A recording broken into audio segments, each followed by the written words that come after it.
नमस्कार दोस्तों, स्वागत है एक बार फिर से आपका हमारे चंद्रा वाली पाठशाला पर, जहां मैं गणेश सोलंकी आपके लिए लेकर आया हूं कक्षा 11 की मैथ। अपनी जो पिछली क्लास हुई थी उसके अंदर हमने विविध प्रश्नावली को पढ़ना स्टार्ट किया था और जिसके हमने 2 सवाल कर लिए थे। इस क्लास के अंदर हम उसके तीसरे सवाल से पढ़ना स्टार्ट करेंगे।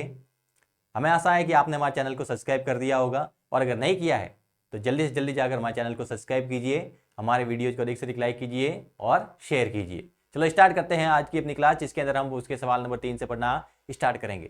इस प्रश्नावली के अंदर हमें जो ध्यान रखना है वो ये है कि जितने भी सवाल है वो है तो शॉर्ट, लेकिन उनके अंदर लॉजिक छिपा हुआ है। अगर जब तक हम उस लॉजिक को नहीं समझेंगे, उस कॉन्सेप्ट को नहीं समझेंगे, तब तक वो मुझसे सवाल होने वाले नहीं है, या फिर उसको रट सकते हैं। अब रटने का हमें काम नहीं करना है, हमें उनको समझना है, उस लॉजिक को अंडरस्टैंड करना है और सवाल को कॉन्सेप्ट के द्वारा हल करना है। तो चलो स्टार्ट करते हैं आज अपना सवाल नंबर 3।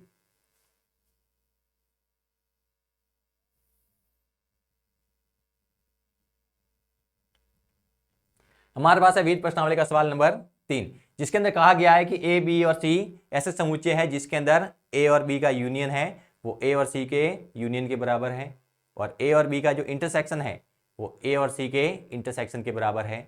मतलब ए यूनियन बी बराबर ए यूनियन सी और ए इंटरसेक्शन बी बराबर ए इंटरसेक्शन सी। तो हमें दर्शाना है कि बी और सी आपस में बराबर है।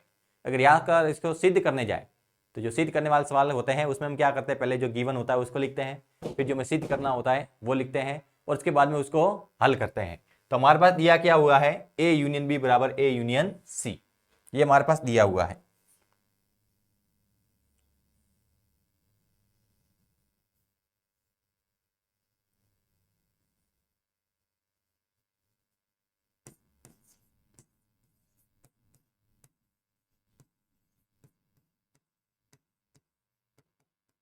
हमारे पास दिया हुआ है ए यूनियन बी बराबर A union C, A intersection B बराबर ए इंटरसेक्शन सी, ये हमको सवाल में दिया है। हमें सिद्ध क्या करना है,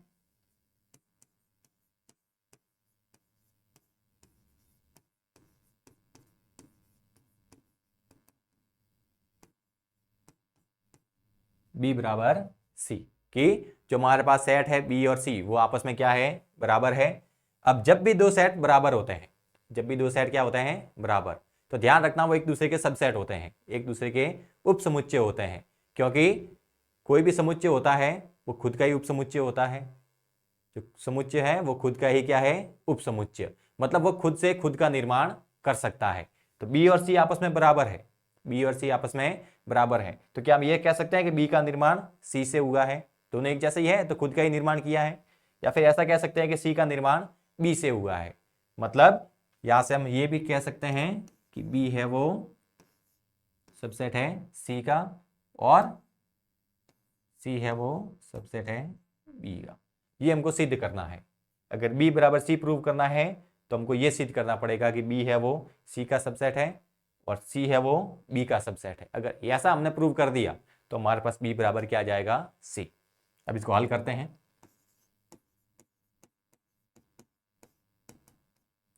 जब भी इस प्रकार के सवाल हल करने होते हैं कि किसी को किसी का सबसेट बताना है, तो हम क्या करते हैं, कोई एक अवयव है वो सबसेट में से लेते हैं और ऐसा दिखाते हैं कि वो अवयव उस सेट से रिलेट कर रहा है। तो हम यहाँ पर क्या करेंगे, एक अवयव लेंगे जिसका संबंध बी से होगा और उसको हल करके ऐसा दिखाएंगे कि उस अवयव का संबंध सी से भी है, तब हमारा प्रूव हो जाएगा कि जो बी है वो सी का सबसेट है।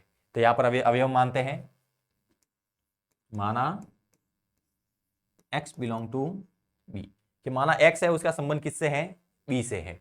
हमने x एक अवयव माना, उसका संबंध किससे है, समुच्चय बी से। अब देखना हमारे पास ये 4 चीजें दी गई है। अब x का संबंध अगर b से है, x का संबंध b से है, तो क्या उसका संबंध a यूनियन b से होगा, क्योंकि a यूनियन b कब बनेगा, जब a और b के अवयवों को आपस में मिक्स करेंगे। अगर कोई अवयव b में मौजूद है तो a और b को मिक्स करेंगे तो उसके अंदर भी तो वो b चला जाएगा। इसका मतलब x का संबंध अगर b से है तो x का संबंध a और b के यूनियन से भी होगा। x का संबंध a और b के यूनियन से भी होगा।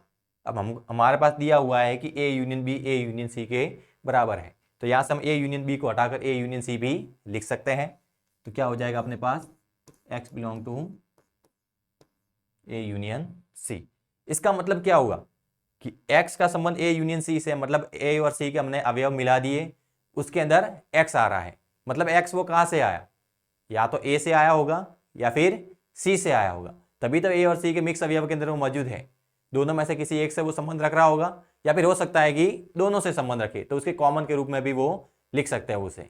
यानी जो x है वो तो या तो A से आया होगा या फिर C से आया होगा, दोनों में से किसी एक जगह वो संबंध जरूर रख रहा होगा। तो यहां से क्या लिख सकते हैं कि x बिलोंग टू A या फिर x बिलोंग्स टू C। दो कंडीशन अपने पास हो सकती है। कंडीशन फर्स्ट क्या है कि x का संबंध या तो A से होगा या फिर x का संबंध C से होगा, दोनों में से एक कंडीशन पॉसिबल है।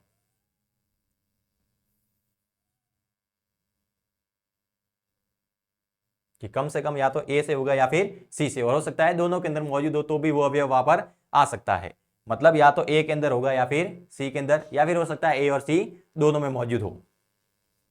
तो यहां से हम क्या लिख सकते हैं, फर्स्ट केस बनाए।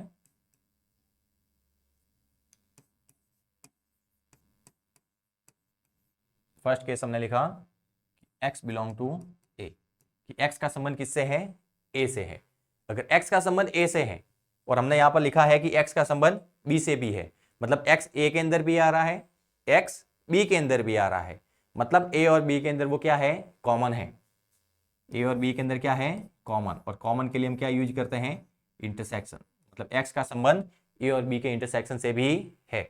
अब A इंटरसेक्शन B हमारे पास A इंटरसेक्शन C के बराबर आता है, तो हम क्या लिख सकते हैं, A इंटरसेक्शन B को हटा दें और इसकी जगह हम लिखें A इंटरसेक्शन C।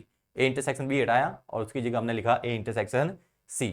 मतलब x का संबंध A और C के इंटरसेक्शन से है, मतलब x A में भी है, x C में भी है, क्योंकि A इंटरसेक्शन C मतलब दोनों का कॉमन। अब x दोनों के कॉमन के रूप में है, मतलब A में भी आ रहा है और C में भी आ रहा है, मतलब x belong to C। x का संबंध किससे है, C से है। देखना हमने B से स्टार्ट किया था, कहां पर खत्म किया, C से। जब सवाल हमने स्टार्ट किया था तो हमने कहा था हम कोई अवयव लेंगे जिसका संबंध किससे होगा, सबसेट से। अगर उसका संबंध सेट से भी आ जाता है तो मतलब जो B है वो C का क्या हो जाएगा, सबसेट। x का संबंध B से था, x का संबंध किससे आया, C से, मतलब B है वो C का क्या है, सबसेट। अर्थात B है वो C का क्या है, सबसेट। ये तो अपना फर्स्ट केस था। इसका सेकंड केस अभी और बचा है अपने पास। सेकंड केस जिसके अंदर हमारे पास x बिलोंग्स टू C, जो कि डायरेक्ट लिखा हुआ है। B से स्टार्ट किया था, C पर खत्म कर दिया, तो मतलब इसको भी लिख सकते हैं कि B है वो C का सबसेट है। B है वो C का सबसेट है। अब हमने ये सिद्ध किया है, अभी तक केवल हमने ये सिद्ध किया है कि B है वो C का सबसेट है। अभी हमें ये सिद्ध करना बाकी है कि C है वो B का सबसेट है, क्योंकि दोनों बराबर है तो एक दूसरे के वो क्या बनेंगे, सबसेट बनेंगे। तो हमने सिद्ध किया है कि B है वो C का सबसेट है। अब की बार में क्या सिद्ध करना है कि C है वो B का सबसेट है।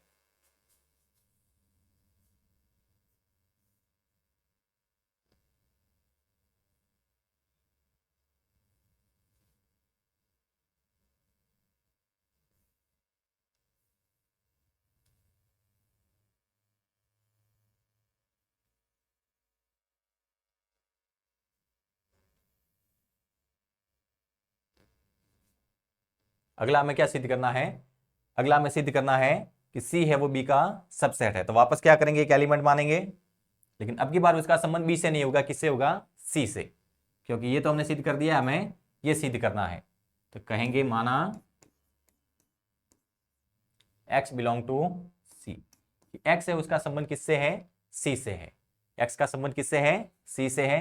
अगर x का संबंध C से है तो वो A और C के यूनियन के अंदर भी मौजूद होगा।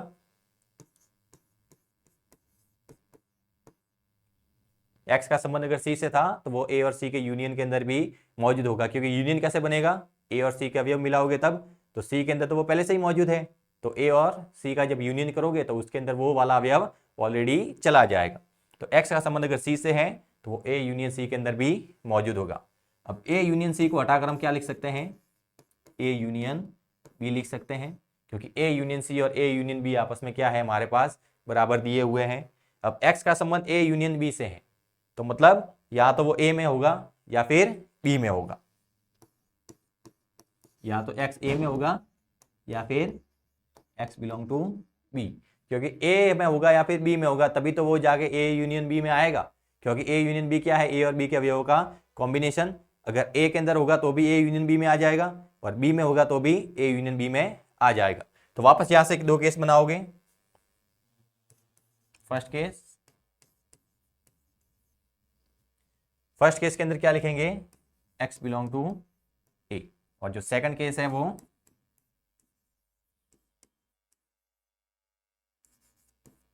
x belong to b।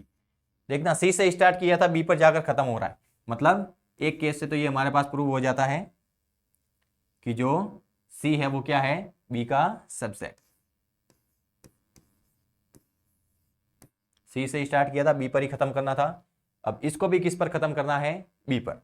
देखना x हमारे a से संबंध कर रख रहा है और x हमारे c से भी संबंध रख रहा है, मतलब x है वो a के अंदर p है, x है वो c के अंदर p है, मतलब दोनों में कॉमन है। मतलब हम क्या लिख सकते हैं, दोनों का कॉमन लिख सकते हैं, और दोनों का कॉमन क्या होता है, a इंटरसेक्शन c। मतलब x का संबंध a से भी है, x का संबंध c से भी है, तो वो उसके इंटरसेक्शन में भी मौजूद होगा। अब a इंटरसेक्शन c को हम क्या लिख सकते हैं, a इंटरसेक्शन b, क्योंकि a इंटरसेक्शन c और a इंटरसेक्शन b आपस में बराबर दिए हैं। अब x है वो a और b में कॉमन के रूप में आ रहा है, मतलब a में भी है b में भी है, तो यहां से हम लिख सकते हैं x बिलोंग टू b। मतलब c से स्टार्ट किया था, b पर खत्म हो गया, मतलब c है वो b का क्या हो जाएगा, सबसेट। यानी b बराबर क्या आ जाएगा, c। यानी b और c आपस में क्या हो जाएंगे, बराबर। देखना हमने क्या किया, जो पहले हमारे पास ए बी और सी समुच्चय दिए थे और ये दिया गया था कि A union B A union C के बराबर है और A intersection B A intersection C के बराबर है। तो हमने क्या किया कि पहले हमने एक अवयव लिया जिसका संबंध बी से रखा और उसको इस प्रकार से हल किया कि उसका संबंध किससे आ गया, सी से आ गया। तो हमने कहा कि बी है वो सी का सबसेट है। फिर हमने वापस क्या किया, एक अवयव एक्स माना जो समुच्चय सी से संबंध रख रहा है और उसको हल करने पर हमने लाया कि x है वो b से भी संबंध रख रहा है, मतलब c है वो b का सबसेट है। मतलब दोनों एक दूसरे के उपसमुच्चय हैं। अब दोनों एक दूसरे के उपसमुच्चय कब बनेंगे, जब वो दोनों आपस में बराबर होंगे, यानी b और c आपस में क्या आ जाएंगे, बराबर। सवाल समझने का है, अगर इसको रटने जाओगे तो सवाल होने वाला नहीं है, केवल कॉन्सेप्ट पर ध्यान देना है और चीजों को समझना है।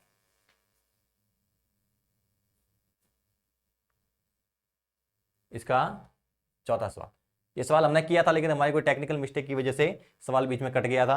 एक बार इसको वापस करते हैं। कहा गया दिखाइए कि निम्नलिखित चार प्रतिबंध तुल्य है, कि जो चारों बातें लिखी गई है वो आपस में समान है, चारों अलग अलग नहीं है, चारों एक ही बातें लिखी हुई है, मतलब सभी को हल करोगे तो एक ही मान आएगा। देखना पहला हमारे पास है ए है वो बी का उपसमुच्चय है। अब यहां पर हमारे पास उपसमुच्चय दिए हुए नहीं है तो पहले को फिलहाल के लिए छोड़ देते हैं, दूसरे को हल करते हैं।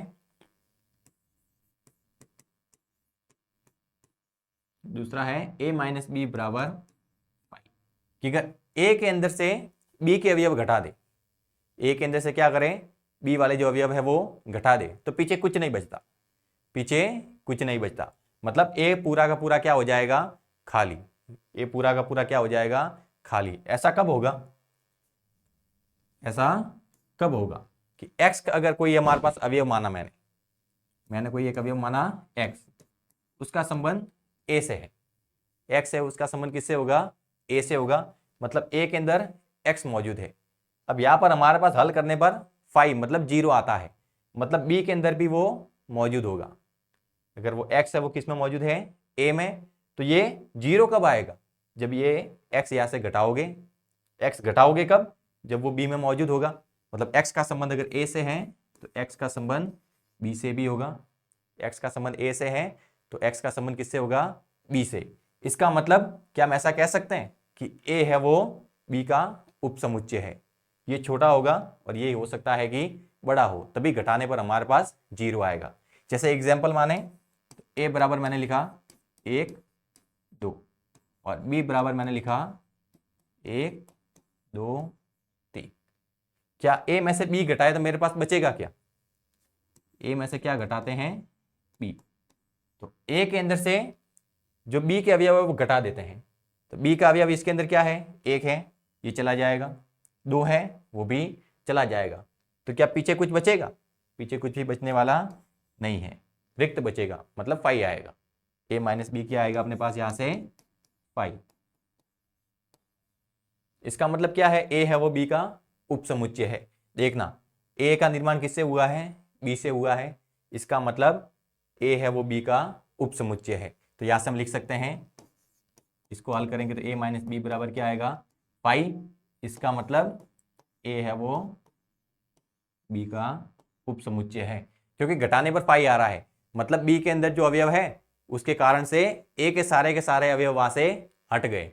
मतलब ए छोटा था और बी क्या था? बड़ा था। क्या हो सकता है? दोनों आपस में बराबर हो, कि बराबर होंगे तो भी घटाने पर खाली आएगा।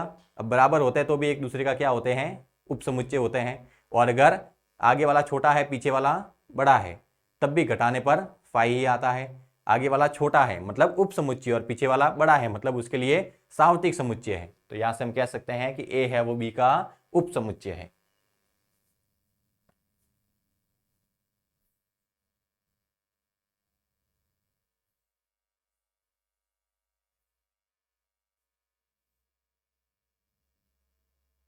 अगला है हमारे पास तीसरा। कहा है ए यूनियन बी बराबर बी दिया हुआ है। ए यूनियन बी बराबर बी दिया हुआ है। देखना, यहां पर हमने एक एलिमेंट माना था एक्स, जिसका संबंध किससे था? ए से। एक्स है, उसका संबंध किससे है? ए से। अगर एक्स ए के अंदर है तो ए और बी के यूनियन के अंदर भी होगा। जैसा हम पिछला सवाल करके आए उसके अंदर ऐसे सवाल पढ़े थे कि एक्स का संबंध अगर ए से है तो ए और बी का यूनियन करेंगे, उसके अंदर भी वो मौजूद होगा। एक्स का संबंध ए से है तो ए यूनियन बी में भी होगा, और ए यूनियन बी किसके बराबर है? बी के बराबर है। तो यहां पर ए यूनियन बी को हटाकर क्या लिख सकते हैं? बी से। देखना, ए से स्टार्ट किया था, बी पर खत्म हो गया। ऐसा सवाल ही किया था हमने कि जहां से स्टार्ट कर रहे थे और जहां पर खत्म कर रहे थे। तो स्टार्ट किया था वो तो हमारे पास क्या है? उपसमुच्चय। और जहां पर खत्म किया वो अपने पास क्या है? उसका सार्वत्रिक समुच्चय। तो क्या हो जाएगा यहां से? ए उपसमुच्चय बी। ये अपने पास हो गया सवाल नंबर 3। सवाल नंबर 4, ए इंटरसेक्शन बी बराबर क्या है? ए।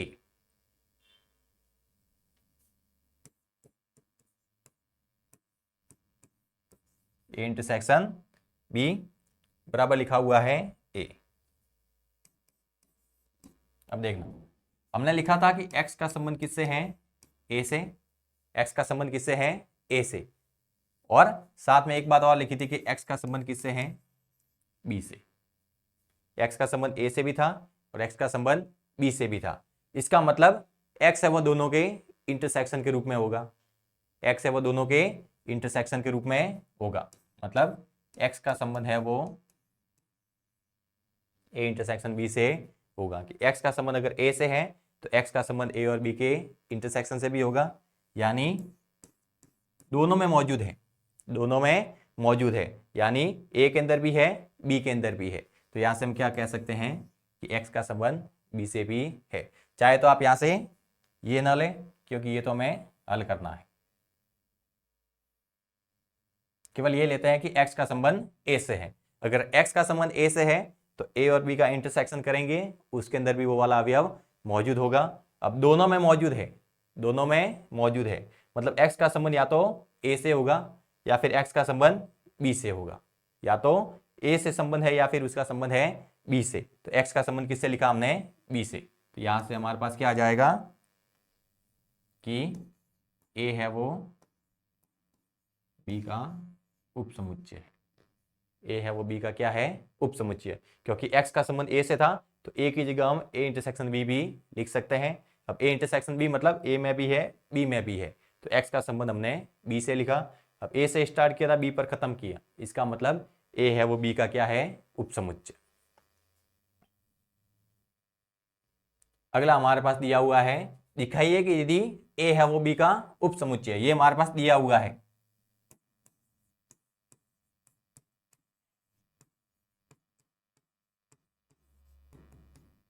दिया हुआ है ए है वो बी का उपसमुच्चय है। ए है वो बी का क्या है, उपसमुच्चय। मतलब कोई एलिमेंट अगर ए में मानेंगे तो वो कंफर्म है कि वो बी में भी होगा, क्योंकि ए छोटा है और उसको बनाने वाला क्या है, बी। अगर ए से किसी का संबंध है तो उसका संबंध बी से तो कंफर्म होगा। अब सिद्ध क्या करना है,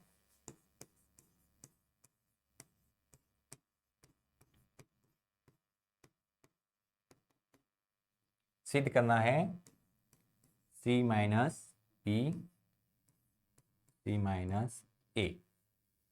मतलब सी माइनस बी है वो सी माइनस ए का क्या है, उपसमुच्चय। अब वापस जब उपसमुच्चय स्टार्ट करते हैं तो क्या करते हैं, पहले वाले जो जो उपसमुच्चय उसके अंदर कोई एलिमेंट मानोगे और उसको हल करके उस सेट के अंदर उस एलिमेंट को रिलेट कर दोगे। तो हमें कोई अवयव है वो सी माइनस बी में मानना पड़ेगा, और हल करने पर अगर सी माइनस एक से अगर वो संबंध रखता है, सी माइनस बी से स्टार्ट करेंगे, अगर सी माइनस ए पर आकर खत्म हो जाता है तब क्या कहेंगे, सी माइनस बी है वो सी माइनस ए का उपसमुच्चय है।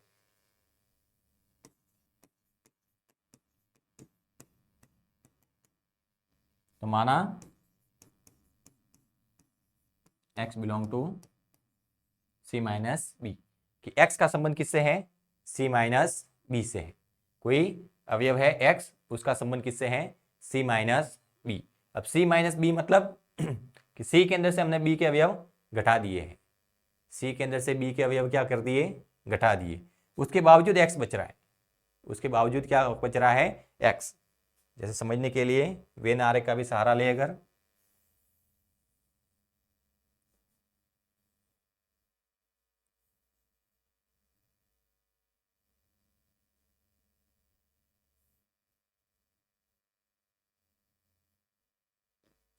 कहा गया है कि x का संबंध c माइनस बी से है, x का संबंध किससे है, c माइनस बी से। इसको मैंने माना c।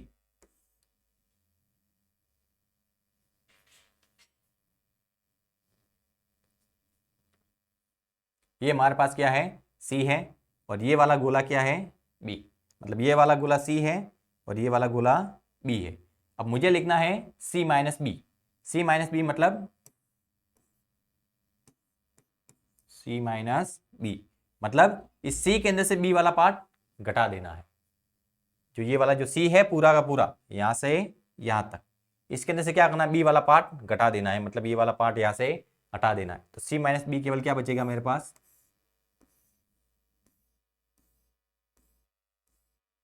c माइनस बी केवल ये बचेगा।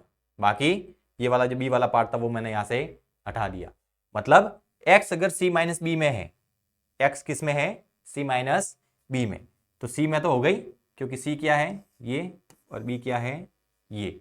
अब x है वो c माइनस बी में, मतलब इस वाले भाग में जो मैंने व्हाइट वाली लाइन की है यहाँ पर c माइनस बी कहलाएगा ये, और इसके अंदर ही x मौजूद है।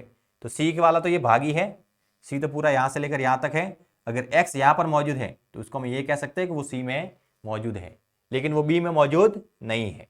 यहाँ से क्या पता चला कि x है वो c से संबंध रखता है और x है वो b से संबंध नहीं रखता।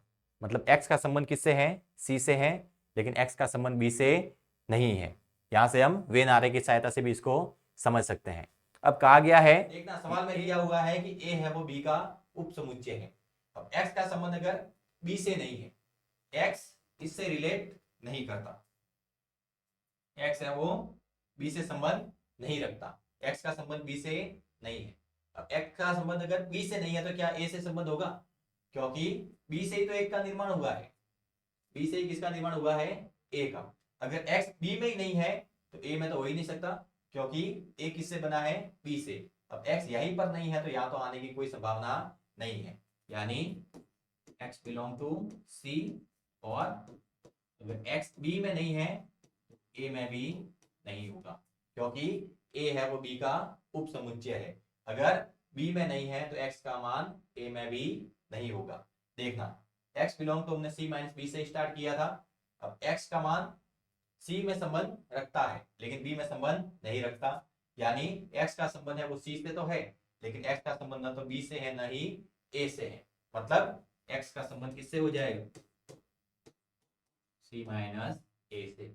देखना c माइनस बी था, इसको हमने क्या लिखा, x बिलोंग टू c और x doesn't belong to b, और इसको हल करने पर आया x बिलोंग टू c और x doesn't belong to a।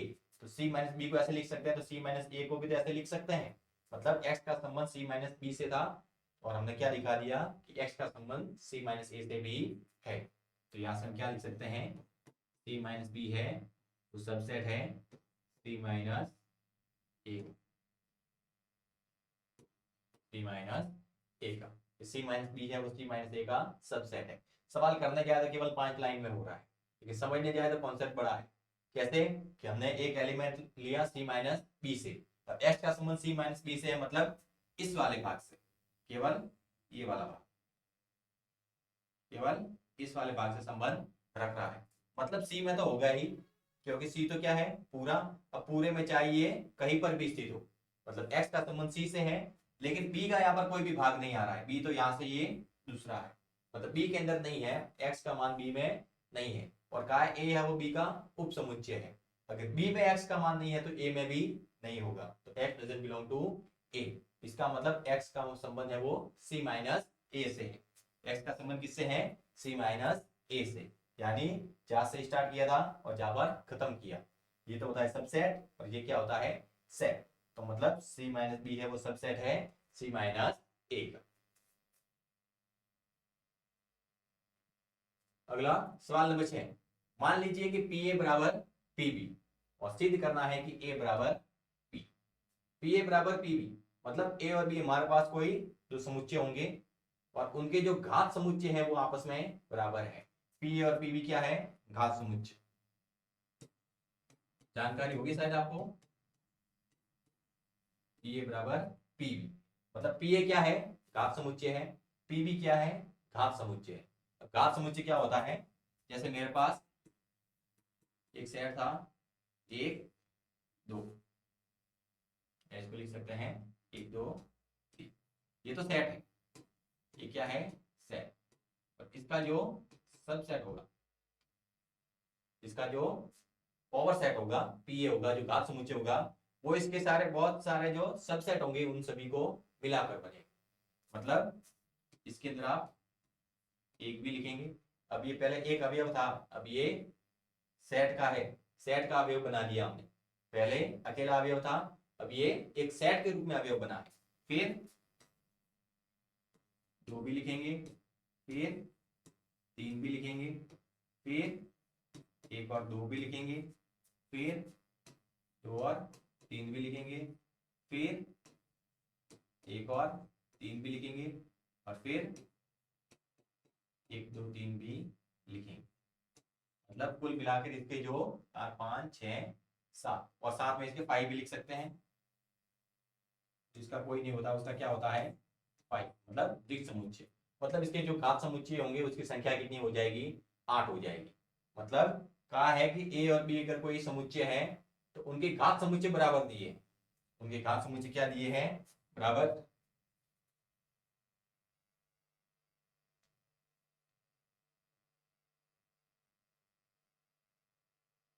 उनके घात समुच्चय क्या दिए हैं, बराबर दिए हैं। तो हमें सिद्ध करना है कि ए और बी भी आपस में क्या होते हैं, बराबर।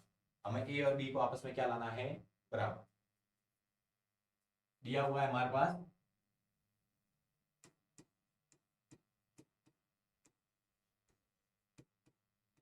दिया हुआ है पी ए बराबर पी बी। सिद्ध क्या करना है,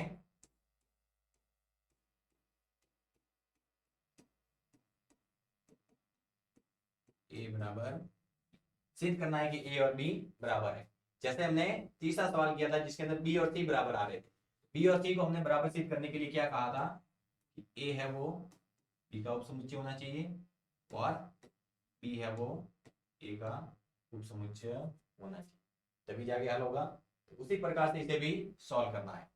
मैंने कहा कि मेरे पास एक एलिमेंट, मेरे पास एक अवयव था जिसका संबंध ए से है,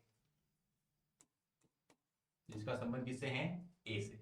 मतलब यहां से एक समझ सकते हैं, तो एक का संबंध किससे है, ए से। अब की बार केवल संख्या एक लिखी है, एक्स लिखा है मतलब संख्या एक, इसका संबंध किससे है, ए से है। इसका मतलब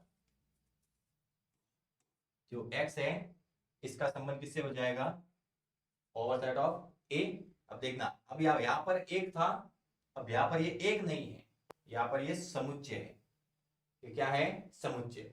मतलब यहाँ पर अब हम x नहीं लिखेंगे, कैपिटल X लिखेंगे, स्मॉल x नहीं लिखेंगे, क्योंकि यहाँ पहले ये एक था, अब ये एक नहीं है, ये समुच्चय है। एक क्या है, समुच्चय। पहले अवयव था, अब क्या बन गया, समुच्चय।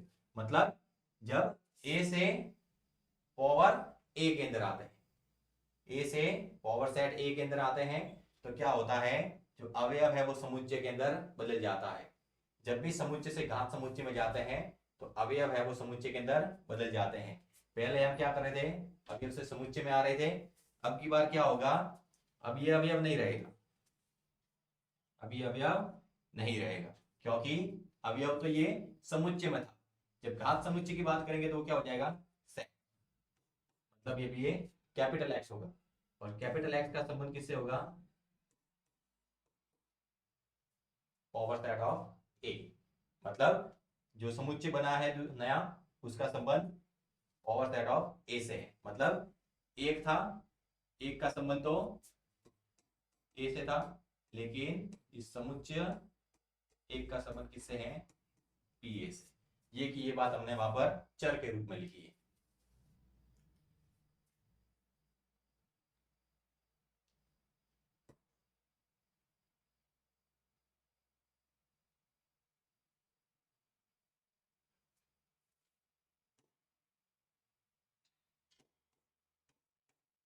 अब कहा गया P of A P of B के बराबर है। मतलब पी ऑफ ए को यहां से हटा सकते हैं और उसकी जगह क्या लिख सकते हैं, पी ऑफ बी। मतलब जो एक्स है उसका संबंध क्या है, पी ऑफ बी से। मतलब यहां पर कोई एक अवयव है जो यहाँ पर समुच्चय के रूप में मौजूद है। अब जैसे यहाँ पर मैंने वो माना दो, दो यहाँ पर है, दो है वो यहाँ पर है, इसका मतलब समुच्चय अगर यहाँ पर है तो उसका अवयव किसके अंदर होगा, इधर होगा। अगर समुच्चय यहाँ पर मौजूद है तो उसका अवयव कहाँ मौजूद है, यहाँ पर समुच्चय दो है, अवयव यहाँ पर। इसका मतलब x का संबंध किससे हो जाएगा, b से। x का संबंध किससे हो जाएगा, b से। कि x का संबंध अगर a से था तो उसका जो समुच्चय बनेगा x का, उसका संबंध उसके घात समुच्चय से होगा।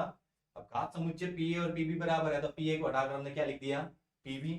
अब कोई समुच्चय है वो उसके घात समुच्चय में मौजूद है, मतलब उसका जो अवयव होगा वो उसके समुच्चय के अंदर जरूर मौजूद होगा। तो x का संबंध किससे आ गया, b से। देखा, a से स्टार्ट किया है, b पर खत्म हुआ है।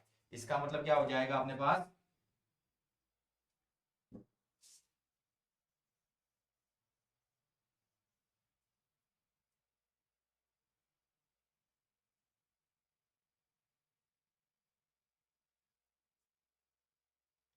इसका मतलब जब इसको हम हल करें तो इसको क्या लिख सकते हैं कि a है वो b का सबसेट है। a है वो b का क्या है, सबसेट। a से स्टार्ट किया था, b पर क्या कर दिया, खत्म कर दिया। अब ऐसे कैसे कर, इसको मानो कि x है, x को हटा देते हैं, अब की बार क्या माने, y। y का संबंध है अपने b से, y का संबंध किससे है, b से। तो y अवयव से जो समुच्चय बनेगा वो बनेगा कैपिटल Y। उसका संबंध उसके घात समुच्चय से होगा, तो लिखेंगे पावर सेट ऑफ b। अब पावर सेट b है वो पावर सेट a के बराबर है, तो हटाकर लिख सकते हैं पावर सेट a। अब कोई समुच्चय है वो उसके घात समुच्चय में मौजूद है, कोई समुच्चय है वो उसके घात समुच्चय में मौजूद है, तो उसका जो अवयव होगा वो उसके समुच्चय में भी मौजूद होगा। समुच्चय से ही तो, समुच्चय के अवयव से ही तो घात समुच्चय का निर्माण हुआ है। अगर कोई समुच्चय घात समुच्चय में मौजूद है तो वो समुच्चय जिस अवयव से बना है वो अवयव उसके समुच्चय में मौजूद होगा। मतलब y अब b से स्टार्ट किया था, y बिलोंग्स टू a पर आकर खत्म कर दिया। इसका मतलब b है वो a का क्या हो जाएगा, सबसेट। b है वो a का क्या हो जाएगा, सबसेट। कॉन्सेप्ट की चीज है, समझने जाते तो 2 मिनट में समझ आ जाता है, और अगर समझने का इरादा ही ना हो, उसको केवल रटने की तरह ही सोचे, तो सवाल को चाहे आप कितना भी रट ले वो याद रहने वाला नहीं है। कॉन्सेप्ट समझेंगे तो बात समझ में आ जाएगी। जैसे यहाँ पर कॉन्सेप्ट क्या था कि अगर कोई अवयव है वो किसी समुच्चय से संबंध रखता है, तो उस अवयव के द्वारा जो समुच्चय बनेगा वो उसके घात समुच्चय के अंदर जरूर मौजूद होगा। तो x का संबंध अगर a से है तो कैपिटल X का संबंध उसके घात समुच्चय से होगा। अब पावर सेट a को पावर सेट b से हमने रिप्लेस कर दिया, तो मतलब जो समुच्चय x है उसका संबंध पावर सेट b से होगा, यानी जो x का जो अवयव है उसका संबंध इस समुच्चय p से होगा। तो a से स्टार्ट किया था, b पर खत्म कर दिया। वैसे के वैसे हमने ये भी किया है कि y हमने कोई एलिमेंट माना, उसका संबंध सेट b से था, तो y एलिमेंट से जो सेट बनेगा कैपिटल Y उसका संबंध पावर सेट b से होगा। अब पावर सेट b को हमने रिप्लेस किया पावर सेट a से, मतलब एक समुच्चय y है उसका संबंध पावर सेट a से है, मतलब इसका जो अवयव होगा y का, जो स्मॉल y जो अवयव होगा उसका संबंध इस समुच्चय a से होगा। तो हमने यहां से लिखा कि b ही है वो a का उप समुच्चय। हमें आशा है आपको ये क्लास पसंद आई होगी। तुम्हारी क्लास को अधिक से अधिक लाइक करना है, शेयर करना है, और हमारा चैनल जो अरावली पाठशाला है उसको सब्सक्राइब करना है। अपनी जो अगली क्लास होगी उसके अंदर हम उसके अगले सवाल यानी सवाल नंबर 7 से पढ़ना स्टार्ट करेंगे। तब तक के लिए धन्यवाद।